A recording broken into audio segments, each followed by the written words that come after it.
Hello and welcome to a new video. Today we have these three beige beauties on the test bench to basically see if they work, check them over and see what's inside of them. I've had these on the shelf for a while now and been tempted to get them out and actually do something with them.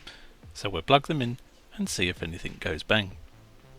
First up we have the IBM 300PL model number 6562, and as this handy sticker states, it has a Pentium 166 MMX, 96MB of RAM and a 2.5GB hard drive. Around the back we have some IBM branded keys, along with the usual assortment of inputs and outputs that you would expect from a system of this era.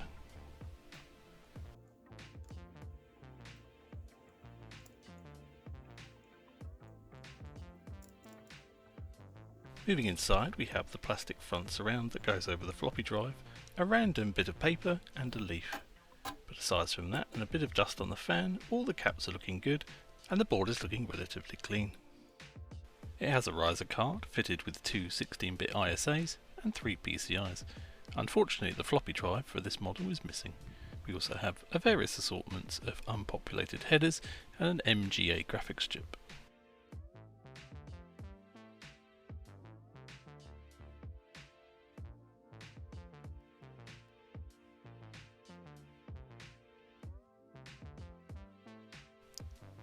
So we plug it in, there's no random explosions, and we find that it posts.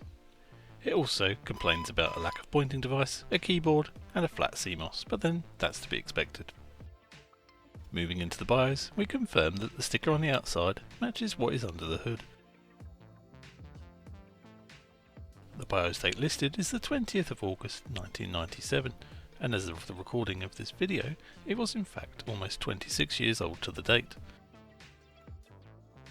After a restart, the computer tried to load up a copy of Windows 98. Unfortunately, it ran into a few problems, so we decided to put this aside for another video.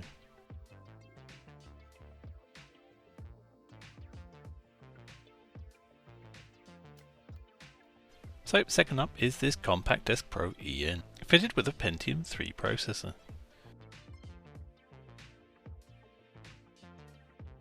Moving around the back, we have another leaf. Again, more input and outy things, as you would expect of a computer this era, a missing drive bay slot, and not much corrosion. Inside we have a very loud solenoid that scared the shit out of me when it first powered on, but other than that, a very clean motherboard, again with no bulging capacitors, a nice AGP slot, and a selection of PCI ports.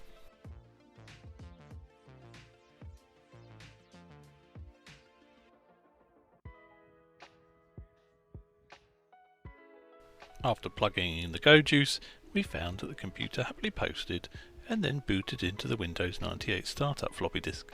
The BIOS then confirmed that we were running a Pentium 3 processor at 733 MHz with a memory of 128 MB.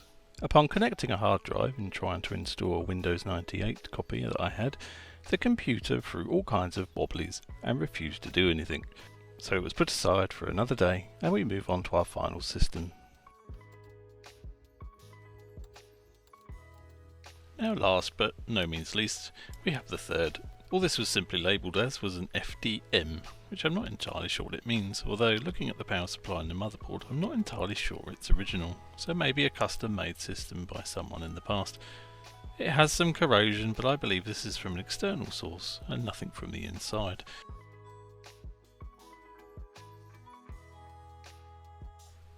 The board fitted is an 8-bit NF7-M with an NVIDIA Enforce 2 graphics chipset. And again, looking around the board, we can show that we have no bulging capacitors and everything seems reasonably clean. Powering on, we find that the fan for the Northbridge cooler is rather noisy, but is working at the moment. The motherboard is fitted with an AMD Athlon XP 3000 Plus running at 1300 MHz. Reading reviews for this motherboard, it was touted as an overclocker's dream, and I can see why with the various options you're allowed to access via the BIOS. So after an install of Windows XP 32-bit edition, we installed PC Mark 2001 2nd edition and ran some benchmarkings just to see what we can get. I took this opportunity to test some of the AGP graphics cards that I had to hand, with mixed results. As you can see, the first one that I pulled out of a dumpster wasn't working too well, but we had better success with the following cards.